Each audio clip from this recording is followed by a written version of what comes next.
Afghanistan, a country which is sometimes referred to as the graveyard of empires. The idea being that a great state comes to conquer, has a pretty difficult time of it, and the debacles there lead to the eventual collapse of said state's empire. But this raises the question of just how true this is. Is Afghanistan really the graveyard of empires? So to begin, the idea of there being a state called Afghanistan is a new one. The area and many parts of it had changed hands many times in the past millennia. The Persians, the Macedonians, the Umayyad Caliphate, the Mongols and their successors were all able to hold and control at least some of the territories of what is now Afghanistan, and many did so for a long time. And so this would suggest that Afghanistan isn't really the graveyard of empires, right? Well, kind of. By the turn of the 19th century, an independent Afghan state existed and included much of what's now modern-day Pakistan. So what changed and how did Afghanistan get its reputation? Well, as of 1835, it looked like this, having lost some territory to the Sikh Empire. Also at this point, the British were strengthening their grip on India. And for them, Afghanistan appeared to be a crisis waiting to happen, since it could be used by the ever-expanding Russian Empire as a route to invade India. And as such, the British opted to befriend the Emir of Afghanistan. Just kidding, they invaded and tried to replace him with his ousted predecessor who they felt would be much nicer to them. The British were confident that this would be a somewhat quick and easy war, but fun fact, no.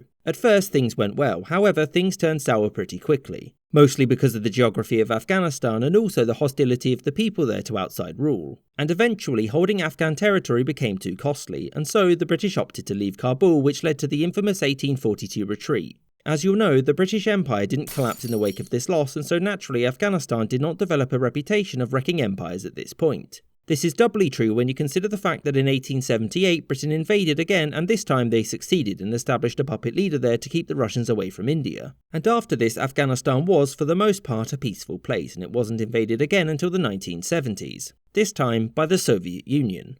In 1978, the Afghan government was overthrown by a communist coup with the backing of the USSR. It began to centralise power and implement broad sweeping reforms which, to put it mildly, were not popular. Armed insurrection began with the backing of the Western powers, and the USSR intervened in 1979 to prop up the communist government there. At first, things went well, and the major cities and the routes between them were secured quickly. But a guerrilla war took hold, and the Soviets lacked the ability to put an end to the Mujahideen's fight against them, and so, after 10 years of increasing costs in terms of money and lives, Mikhail Gorbachev called for the withdrawal of Soviet troops. This was nothing short of an international humiliation for the USSR, and as you'll know, over 2 years later, the USSR had fully collapsed. And it was this that gave Afghanistan its reputation of being the graveyard of empires. But is this a fair assessment? Well, no. Afghanistan being the place that empires go to die is based almost exclusively upon Britain's troubles there the first time it invaded, and also the USSR's collapse shortly after its withdrawal from there in 1989, to which the war in Afghanistan only played a very small part. To conclude, Afghanistan is simply not the graveyard of empires. Historically, it's been fairly easy to conquer and has been conquered many times, although holding on to it is another matter entirely.